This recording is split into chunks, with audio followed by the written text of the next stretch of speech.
Today's webinar is focused on creating authentic, effective partnerships between researchers and people with lived experiences of homelessness. We will discuss the collaboration between BHHI staff and a lived expertise advisory board that was convened to aid the BHHI in conducting a study called the California Statewide Study of People Experiencing Homelessness, or the CASPEH.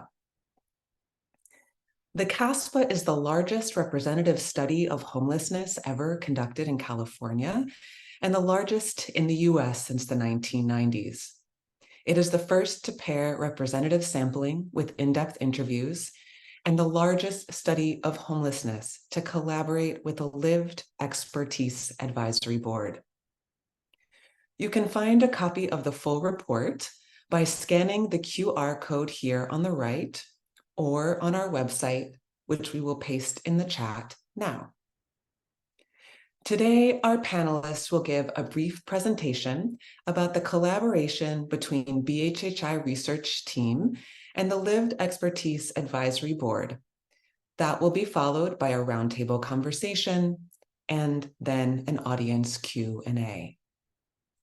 I am very pleased to be joined today by Sage Johnson, who will help me to moderate our conversation.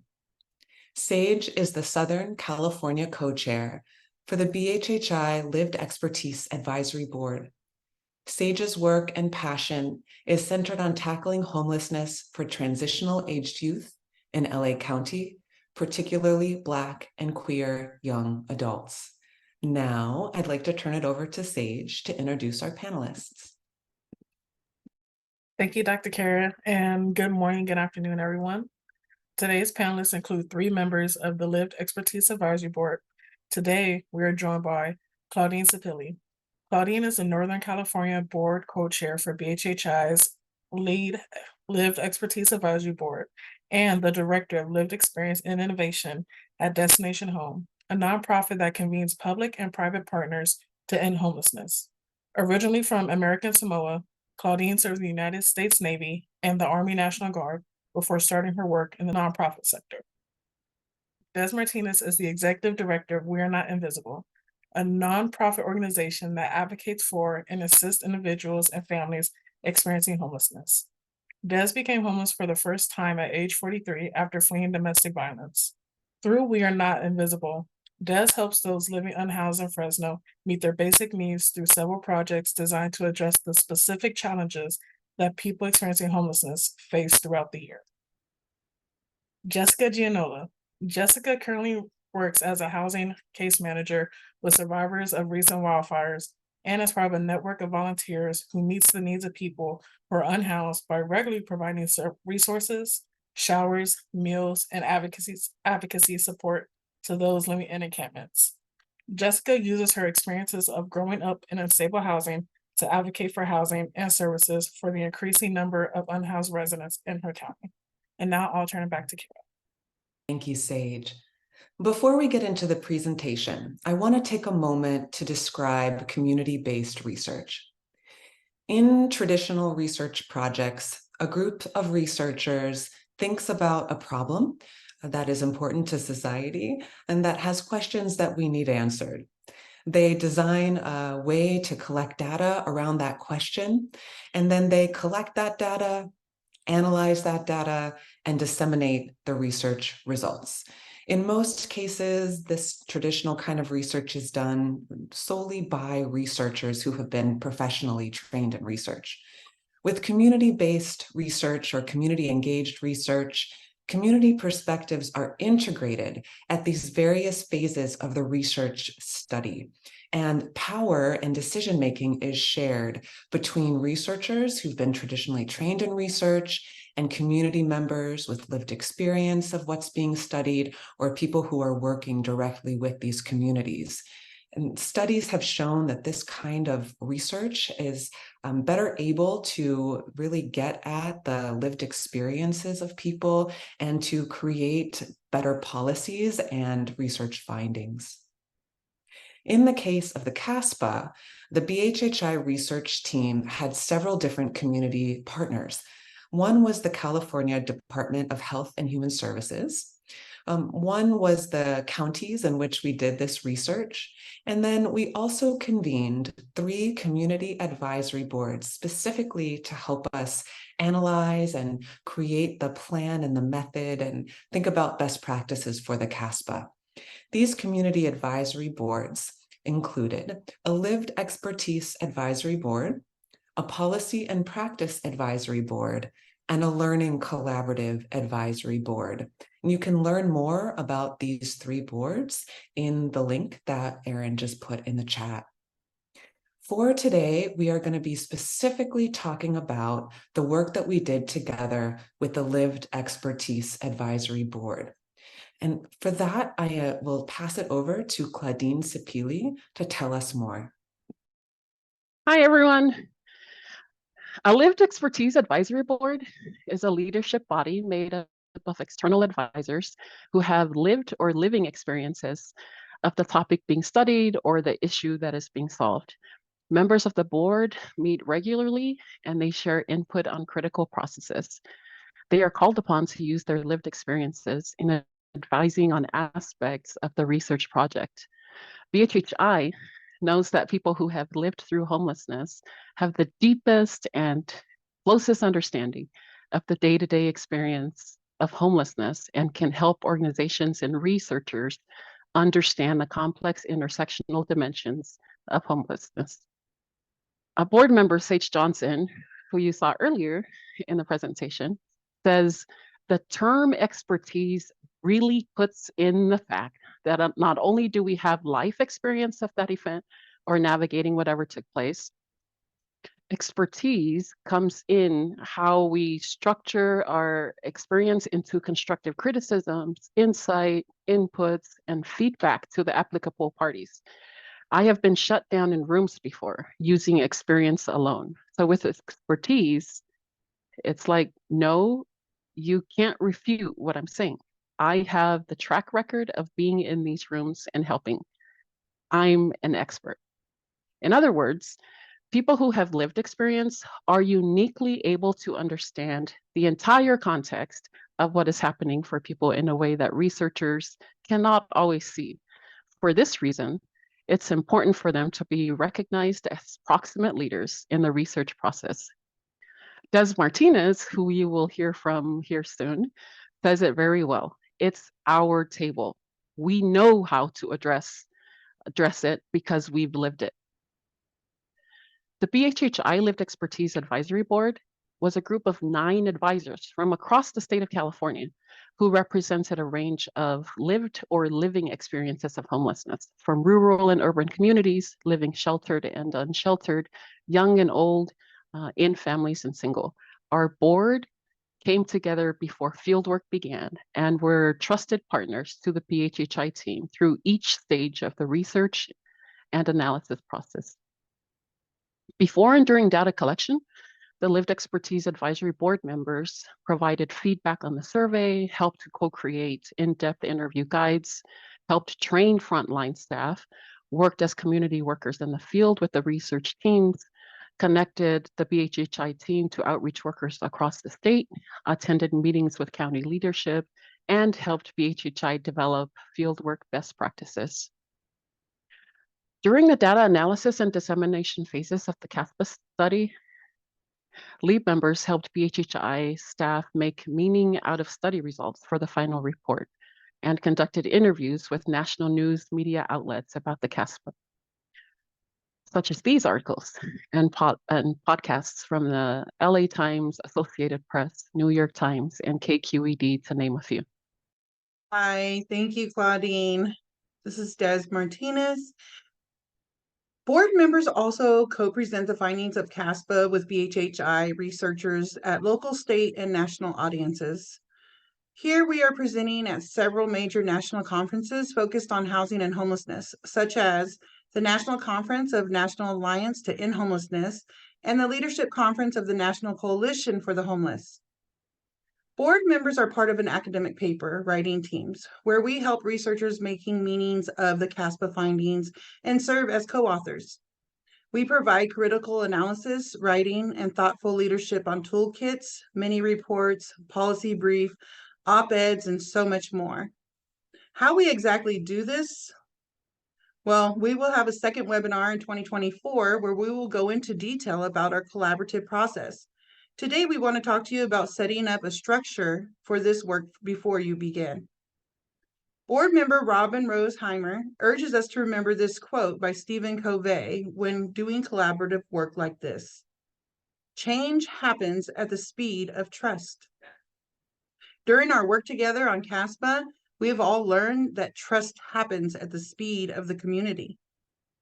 If you're thinking about starting a lived experience advisory board or integrating lived experience advisors into your project, we highly recommend building a circle of trust before you begin the actual work. For us, the circle of trust had 4 major parts. The first was compensation. It is extremely important that lived experience advisors are paid on par with researchers for the work that they do. Here is how BHHI structured compensation. CASPEH LEAB members were paid at 3 different rates. For board meetings, LEAB members were paid $250. This includes one 90-minute meeting and an hour of work between meetings. The consulting rate is $50 an hour. This rate was for all the meetings attended and work done on projects outside of the monthly board meetings, sorry. For presentations and conferences, board members were paid $500 for co-presenting and $50 for preparing. BHHI also pays for travel, room, board, and conference fees. I will now turn it over to Jessica. Thank you, Des. The second part of the circle of trust is trauma-informed facilitation. Lived expertise advisors are asked to provide insights and interpretations on research and programs through their personal experiences. Revisiting these experiences is hard. It can re-traumatize board members and cause vicarious trauma for collaborators. To be trauma-informed is to understand the way that traumatic experiences may have impacted the lives of community members and how policies and practices may bring that trauma to the surface. Trauma-informed facilitation applies this understanding to the design and facilitation of collaborative meeting spaces so that they are aligned with principles of healing rather than re-traumatization. While we don't have time to do justice to this here, we recommend that you check out this infographic from the CDC as a place to start and construct what it means to be trauma-informed through conversations with your communities. The third part of a circle of trust is taking feedback seriously. As Claudine says, a seat at the table is not enough. Having a seat at the table does not mean much if lived expertise advisors' feedback is not taken seriously, or if it is elicited after key decisions have already been made. Transparency is a key principle of authentic and meaningful partnerships between organizations and people with lived experience. Whether your organization makes changes based on experts' feedback or not, the decision-making process must be communicated back to the board. How will you communicate the changes that you made and how you came to those decisions? And the last part of the circle of trust is creating a plan for addressing barriers. Will your organization offer mental health support for people? If you cannot offer mental health support, do you have a staff person who can hold space for members who need to process? Will you offer training? Some examples of trainings that BHHI offered to our board members include an understanding quantitative and qualitative data and talking to the media. Will you offer professional development opportunities? For example, will you help members write bios and resumes?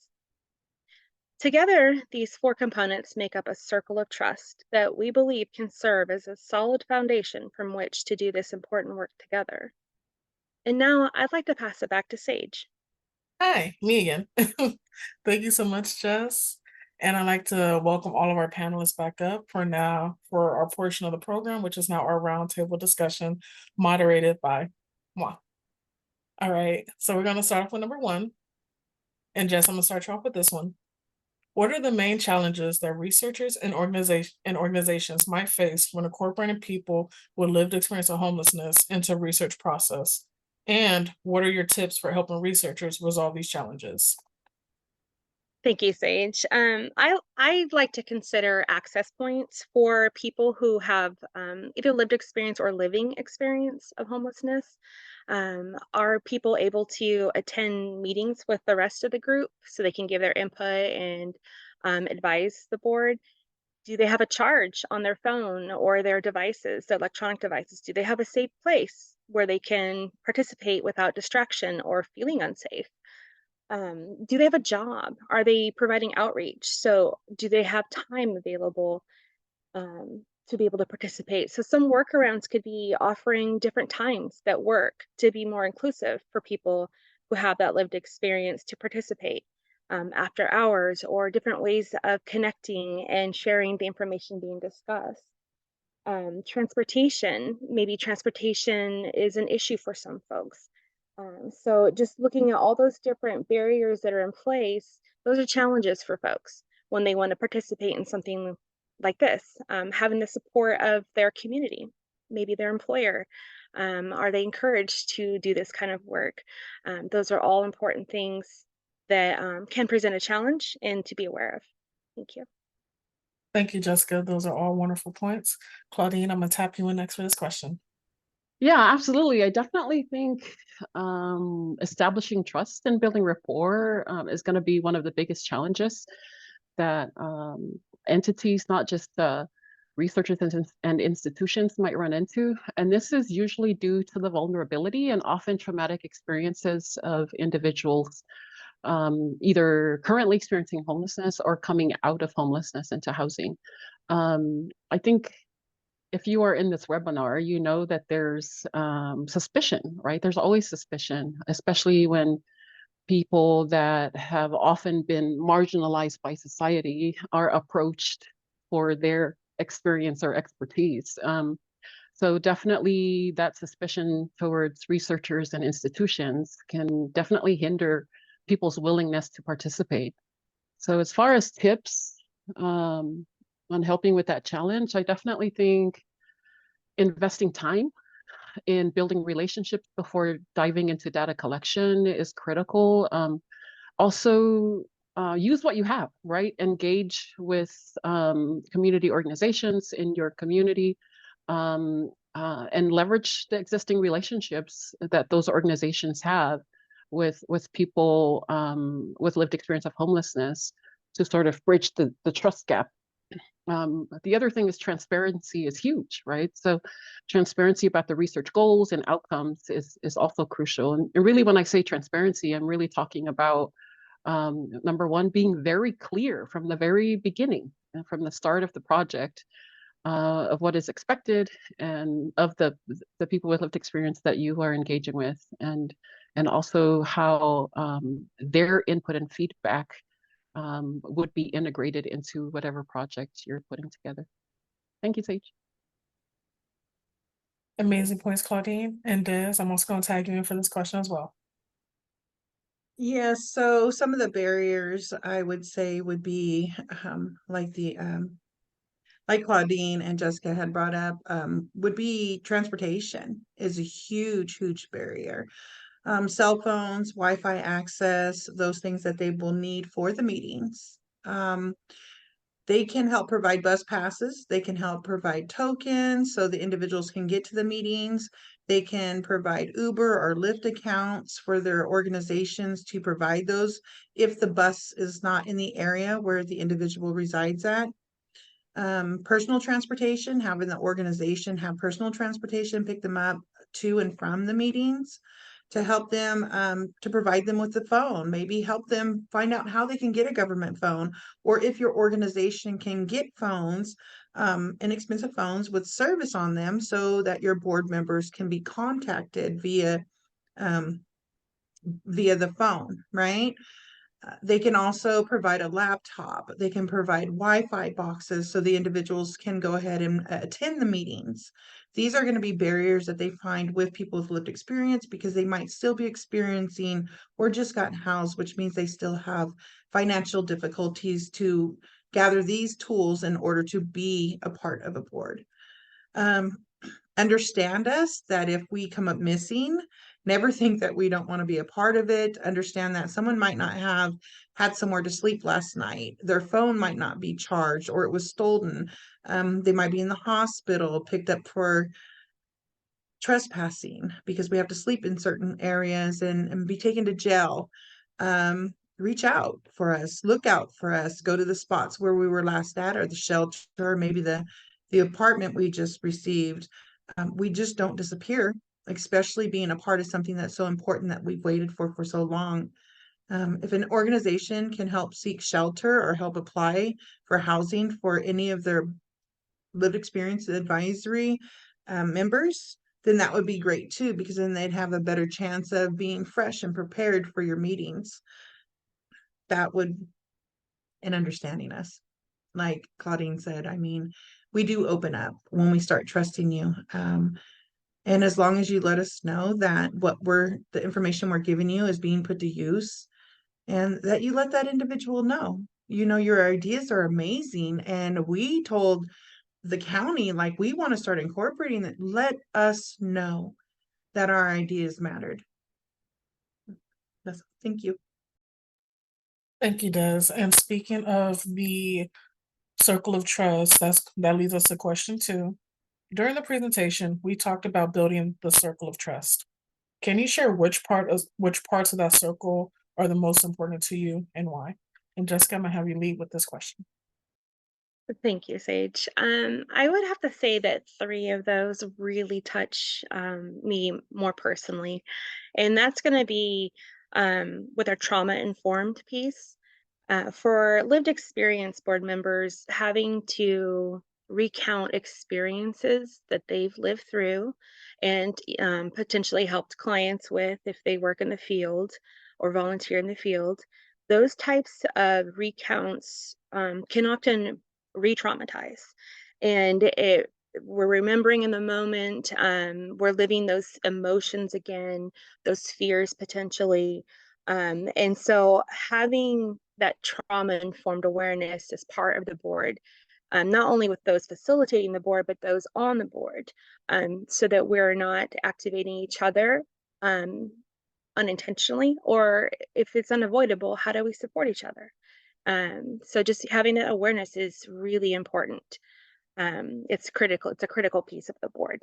And I'd say the feedback portion is really important to me as well. What we have to say is it's priceless because we have lived through something that not everyone has, and our perspectives, our experiences, our challenges, all of those pieces hold value, and that's how we fill gaps. That's how we inform those policymakers who are in a community of how do we fix a problem that we have. These are my experiences. This is something we can address. And barriers are going to be the third one that's super important for myself. Again, having that awareness piece of, can people access being part of this program that you're developing? What are their barriers they're experiencing in general? Do they have barriers when it comes to community involvement? Are their local politicians open to conversations? Are they open to collaborative meetings and like a genuine interest in helping resolve some of our critical gaps in services when it comes to housing? So those are all things that we should be aware of as we're building a board in your community and making it the most successful as possible. Thank you. Thank you, Jess. And you brought up a wonderful point of people with lived or living experience of homelessness being the direct results of the policies that are in place. So why not take the fresh feedback about those policies and tweak them where they need to be tweaked and improve upon them when they're doing great? So those are amazing points, Jessica. Thank you. Claudine, I have the same question for you. What parts of the circle of trust are the most important to you and why? Yeah, thank you, Sage. I have the easy answer for this one. So the one word part of the circle of trust. Going with compensation, I definitely think that paying people who share their personal experiences in research as much as we pay the researchers themselves is something I strongly support. It definitely shows that we acknowledge the value, right, and expertise these individuals bring to the research and project development process. Fair pay isn't just about being fair. Like, I'm going to say that again. Fair pay is not just about being fair.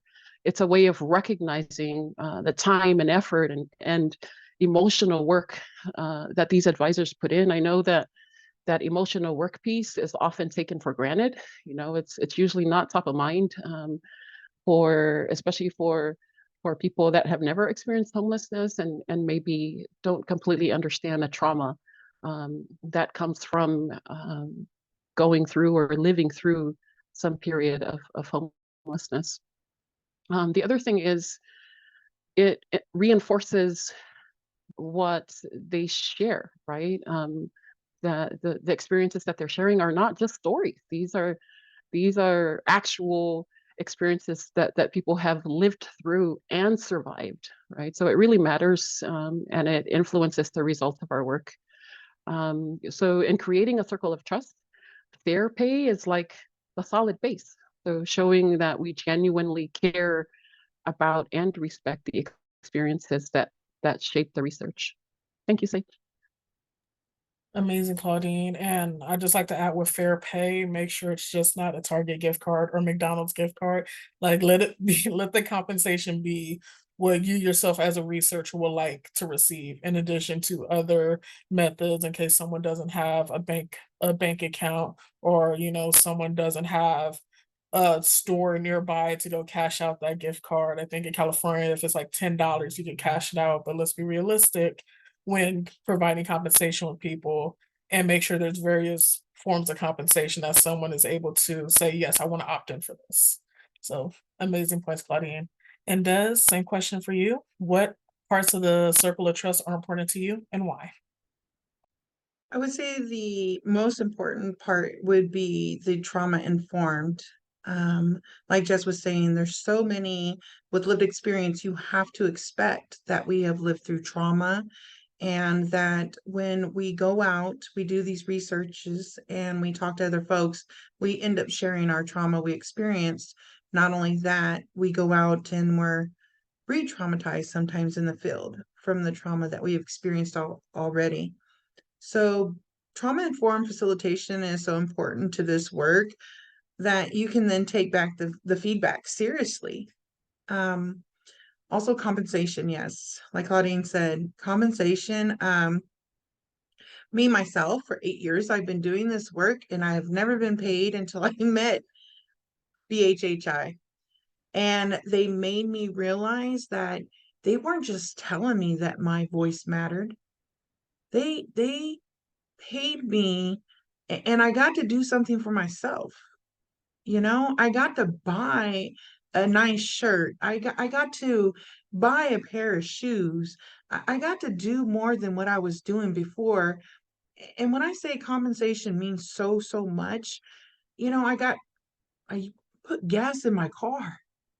You know, it feels good to do those things and to be appreciated, because for 6 years before BHHI came into my life and I became a part of the board, I feel like I was just used by my city, my county, the organizations here getting millions of dollars. They would always call me and ask me for my advice. I'd get invited to all the meetings, but I was never compensated. I would spend hours and hours doing the same thing, the same work that they were doing, but never once did anybody really show me that my voice matters and what I'm speaking about matters. And so they have taught me that I matter, that we matter. And thank you so much, because now I am in that mindset of, if you want Tez, now you have to compensate her in some type of way. No more Burger King cards, a real check. I get the cash. So compensating somebody it just makes them feel like they are a part of the community again. I have a job. I can sit here and say, yeah, I have a job, you know? So yes, that I'm going to stop because I can talk forever. But yes, compensation and trauma informed. Thank you, Des. And I agree. It's the passion is going to come through. And you brought up an amazing thing like putting money in your car. As someone with living experience of homelessness, with someone with lived experience of homelessness, your body is your vehicle. And because you need to go from point A to point B, you need to be able to, if you also are an advocate, you have to go to these meetings that are like kind of behind locked doors, and people aren't taking into consideration everything you need to do, the hurdles you have to jump to get to these Yes. places in these meetings. So not only are you putting money in your physical like your physical car, you're also reinvesting back in your own body vehicle. So those are amazing points, Des.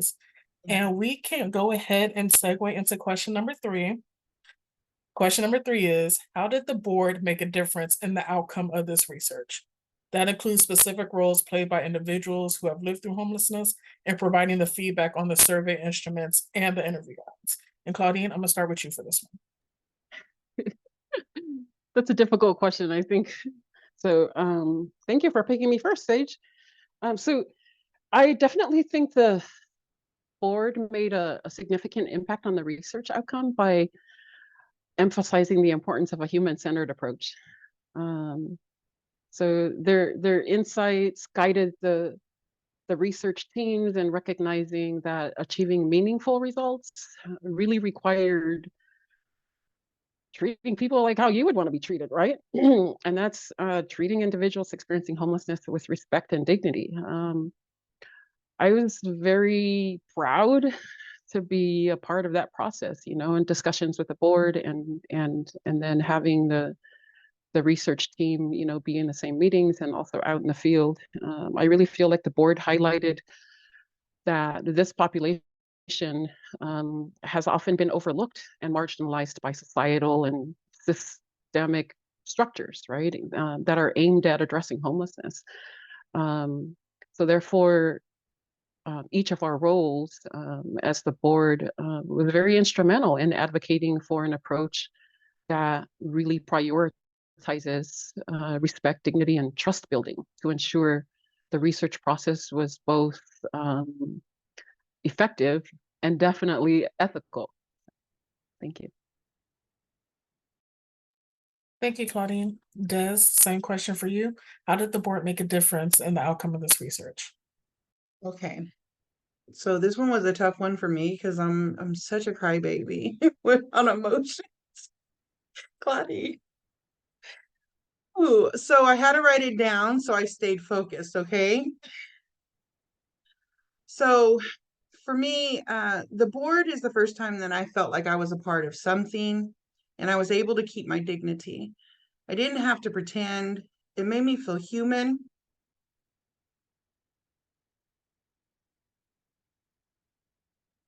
And allowed me to be authentic. It made me feel valued. It helped me grow in my life to get where I am today. It's been a good outcome for me to be a part of it because they respected us and gave us compassion. They supported us like family. Even if you came up missing, they would hunt you down. And this is family now to me.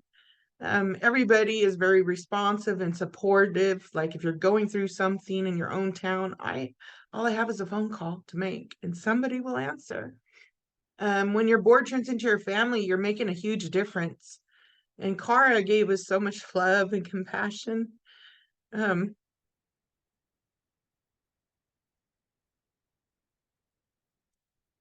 don't get a lot of that when you're homeless. So it means a lot to me that they're all part of my life. The trauma we experienced prior to and while on the board, I felt like I can just call on anybody. I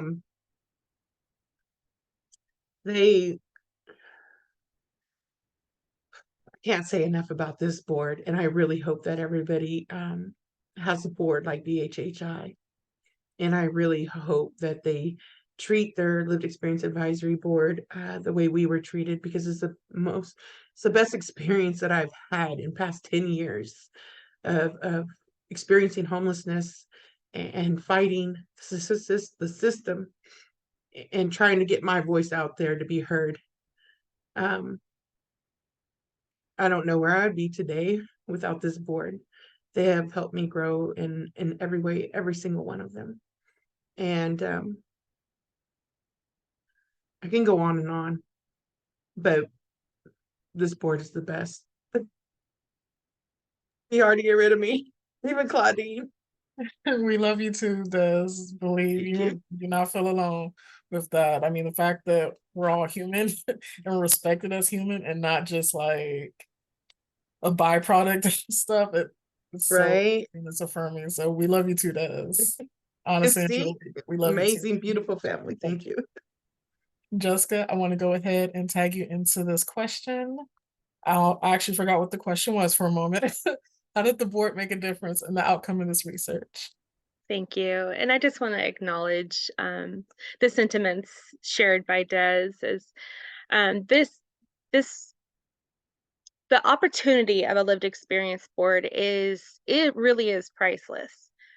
So our particular board is statewide, and it really the joining of all of us throughout the state, it highlighted all of these similarities that we are experiencing, the verbiage we're hearing in our community, the struggles we have as advocates, the opposition we're getting from our cities and counties, and all the policies that are more punitive rather than bringing homes to people. We all discovered this, like, we're not alone. We see each other in each other, not only on being on the board and our experiences with the board and our advocacy, but also our lived experience itself. So that creates a bond because we had to develop that trust. We developed that trust with each other, and we have an incredibly strong bond with each other. Without having a lived experience board, it just wouldn't be the same. There would be any type of board that you tried to create, or the process that you tried to create would be so different. And having us, I would have to say, having us in our different areas, it could be the same county that you have a lived experience board in, or it could be the state. But we were able to highlight specifics about our areas, our regional areas, any concerns that we were aware of that may be different than others. For me, I'm more rural, so some of our concerns may be slightly different than it's going to be in the city. So that we brought that awareness piece to the conversations, and helping maybe change up some questions that were being asked, maybe fine tune them or dig a little deeper, getting past some of the more blanket statements people might give to see if they're more willing to share more in depth, so that we can really get to the root causes and find those resolutions. That's the goal, is how do we find out what's really happening, and how do we bring resources to the forefront so that we can fix this horrible situation we're in with not enough housing for people, and it's a human basic right. So that's our contribution to the board.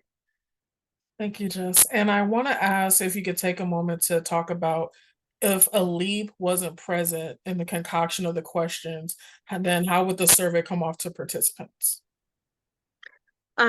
Personally, I feel that participants, if they knew that there were lived experience board members helping design these questions and come to them out in the field, where they're living in encampments, they feel more seen, I believe. I know I would feel more seen and go, oh, okay, this person that helped ask this question to me, they've lived this type of situation, and it isn't just someone out there just checking a box and handing you a gift card. Like, where's my information going to go? What's it going to do? So I think that it feels more valued. I know when I participated, even like in pit counts, it's just an explanation of your participation is actually helping bring information to our state so that we can get more help, so that you don't have to live here, so that people don't have to live like this. So involving them within that process too, super important. Thank you, Jess. Oh, I feel triggered already. The pet council in like 2 months. Yeah, so true. Thank you so much, Jess, Claudine, and Des.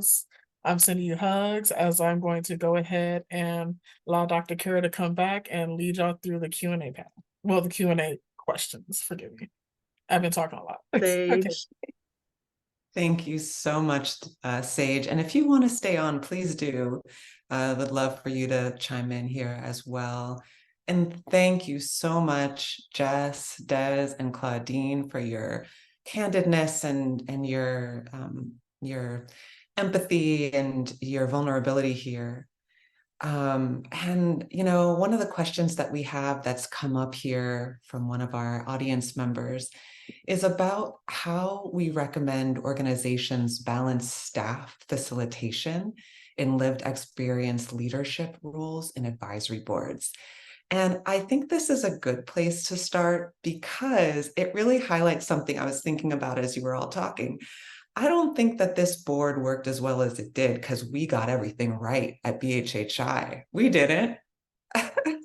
Right? We didn't get it all right. We just pivoted a lot. And I think we were able to pivot because you trusted us to say, no, that's not right. Or you're not thinking about this. Or what about this? Or can we just start again? And I really valued that you all felt like you could say that to me and to the leadership. But thinking a little bit about, you know, how we got there and where we have arrived to, you know, in the meetings that we are having together and thinking back on the ones you think worked really well, you know, why do you think those meetings worked well? You know, why did they work so well? Yeah, maybe we can just reflect on that for a minute. Yeah, Sage. This is one of my favorite questions because it acknowledges the brainstorming process into the implementation process and then how flexible the practice is after implementation. So once we all convened as an entire board, we then really took a check at capacity. What is everyone's capacity? What is everyone's learning style? What is everyone's following style? What is everyone's leading style? How fluid are we working within each other as people lived experience, as well as how are we able to work with people who may not have lived experience being our facilitator or, you know, any of the staff beyond us. So I think what we were able to do right is take routine temperature checks to see what is our capacity to do things. Like, are we able to be present at every meeting? Probably not right now. Can we communicate through email? Can we record the meetings in case we're not able to? It's the flexibility that made it work so well and being fluid with a fluid population such as us.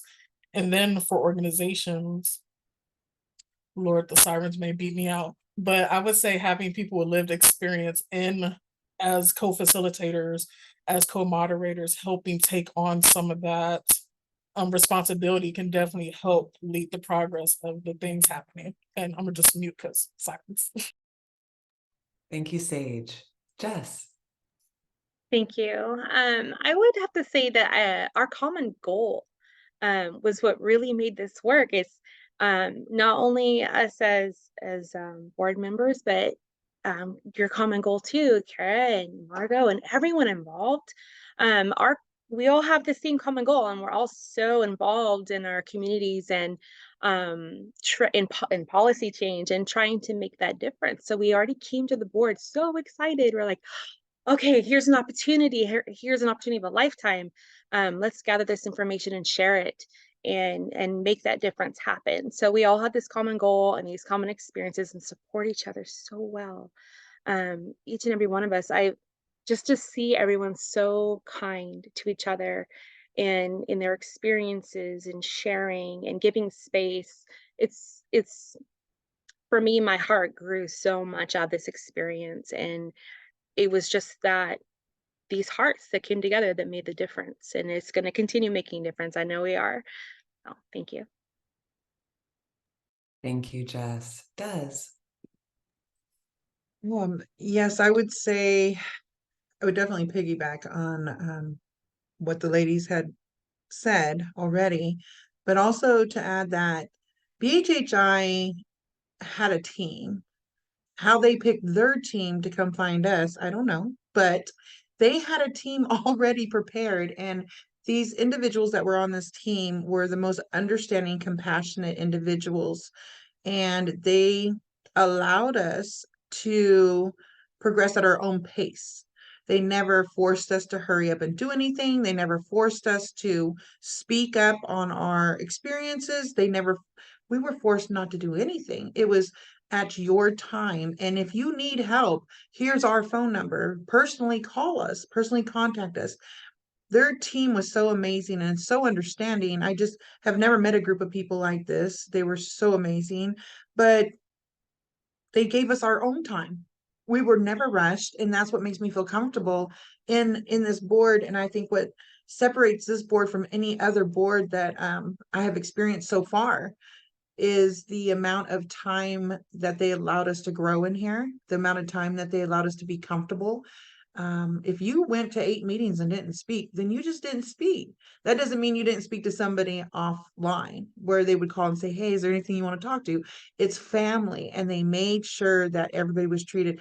I'm not treated any different than somebody's daughter, cousin, or sister from this board. And I think that's the most important thing, is understanding us, not forcing us to do anything we don't want to do, and letting us be comfortable on our own time. And you're going to have the most amazing board there is. So that's it. Thanks, Des. Claudine.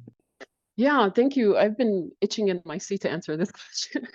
And actually, I want to bring up another question in the chat from a Kelly Fretch.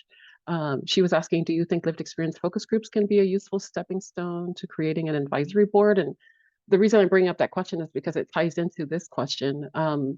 So Kara, I met her way before there ever was a board.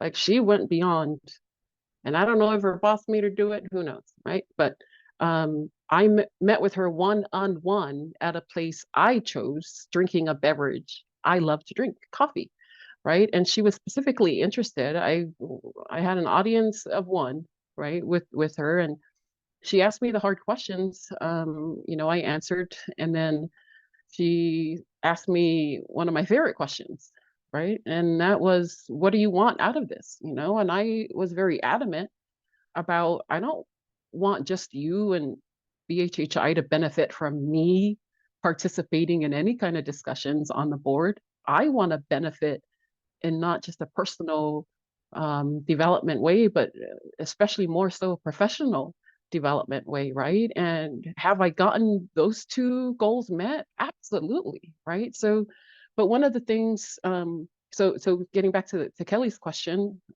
go beyond the focus groups, right? Engage people one-on-one and treat them like human while you're at it, right? So coming back to this question though, I really want to say that from our very first meeting, I picked up right away that BHHI is after fostering diversity of perspectives, right? Otherwise, why would we be there?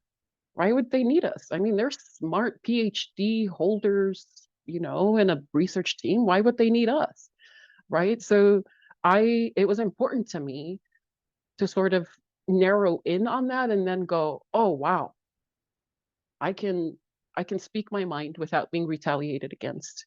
I can be emotional. I can be passionate about preventing and ending homelessness and making sure that people are treated with respect and dignity. And it also gave me a confidence and a boldness, right, to be very transparent with Kara, Margot, the entire research team. And I was amazed at how, one of my other colleagues already said it, how very receptive they were and going beyond, you know, whatever is documented or written down in their own departmental policies, probably to make sure that the issues that we were bringing up in our board discussions were promptly addressed. So thank you. Thank you so much, Claudine. And thank you for all of your answers. And this brings me to another question that a couple of people have asked, which is, why did you want to join the board to begin with? Des. I can, when I was contacted by a person, and they said, so you're going to get a phone call. And I was like, okay. When you guys called and asked if I would be a part of it, I wanted to be a part of it because I had experienced homelessness, and the things I was going through in my city, in my town, I was not being heard, and I didn't feel like I was being heard. And I felt that, BHHI, UCSF had a wider platform, and maybe I can talk to these individuals and maybe they'll hear me about my cries, about the difficulties I'm having in my city. What can I do to be on a bigger platform to address this to the whole world? Like, hey, I need help in my city. And so that's why I wanted to be a part of it, because it seemed like a very larger platform that I can speak up and have my voice heard, and then maybe get changes made in my own city and county for my community. So it's turned into much more than that, because now that I'm part of the board and stuff, we are not just, I kind of want to just throw in Thomas's really quick. Thomas wrote, what will it take for the LEAB members to not just lead, but participate? Oh, we participate. They send us places. We are put on panels. We are sent to webinars. I mean, we go to different cities and they call us and they say, hey, they need somebody. It could be American Medical Association or AHCJ. Somebody needs panelists. So they call us and say, hey, we have a job where you want to do it. They offer it to us, and we're able to go out there and lead now, not just participate. So we don't just participate on BHHI. They put us in positions to be leaders, and that's what we are today. Thank you, Des. Claudine.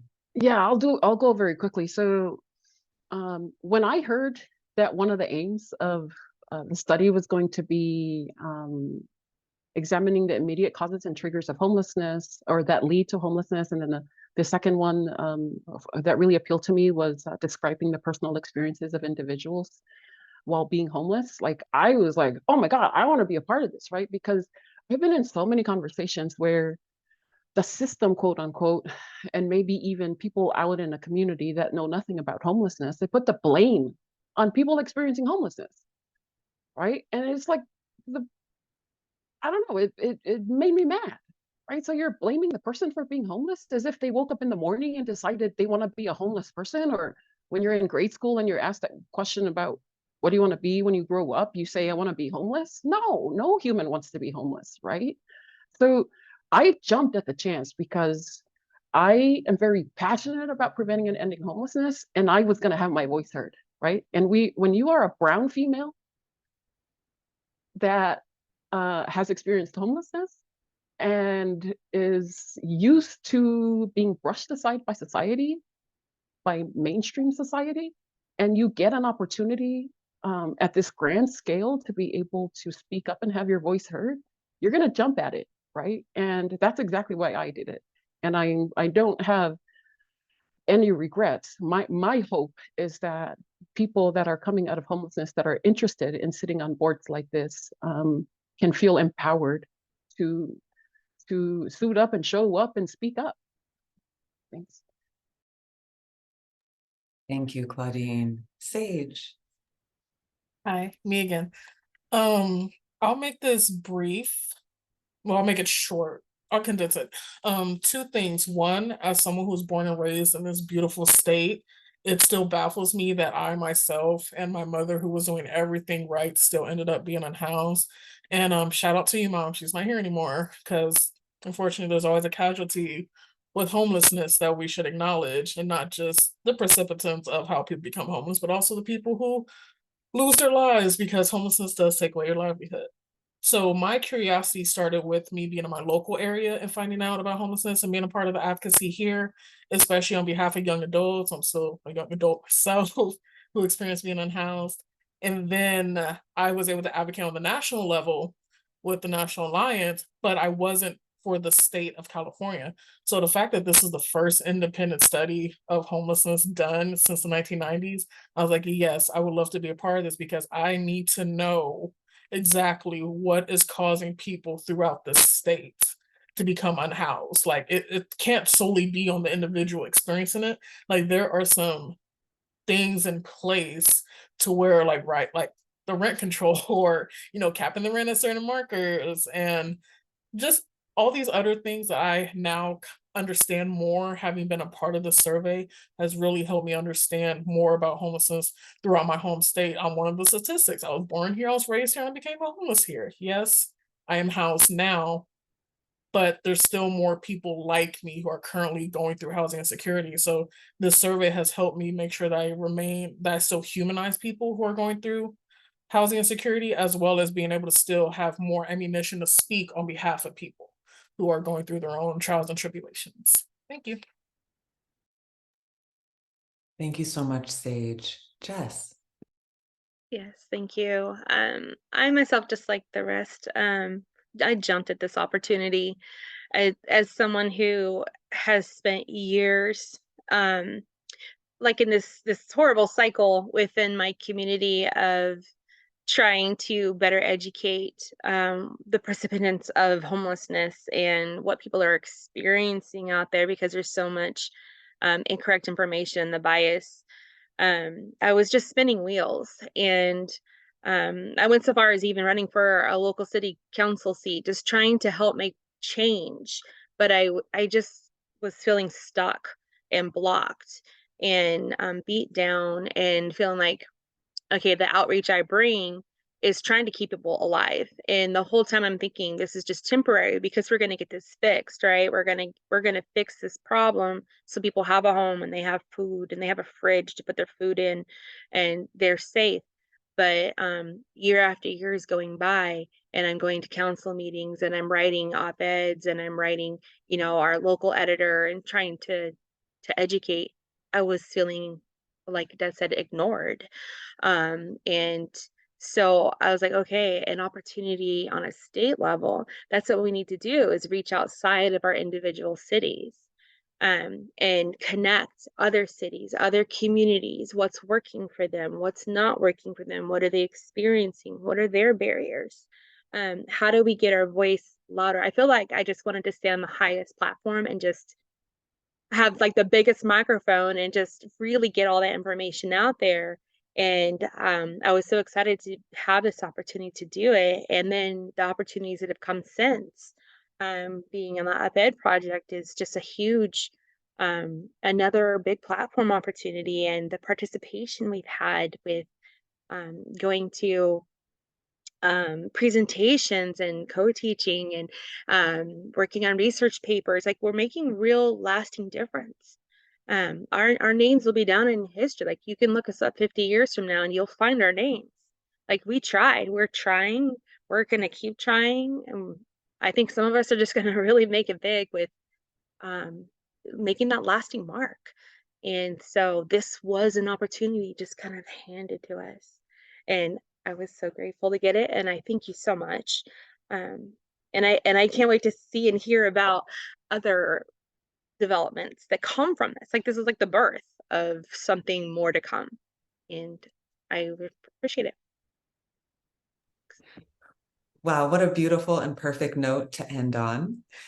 Thank you so much to our panelists, Claudine, Jessica, and Des, and our moderator and also commentator, Sage. So grateful for each and every one of you, as well as to the other board members that aren't here today, but whose voices were, of course, echoed in the presentation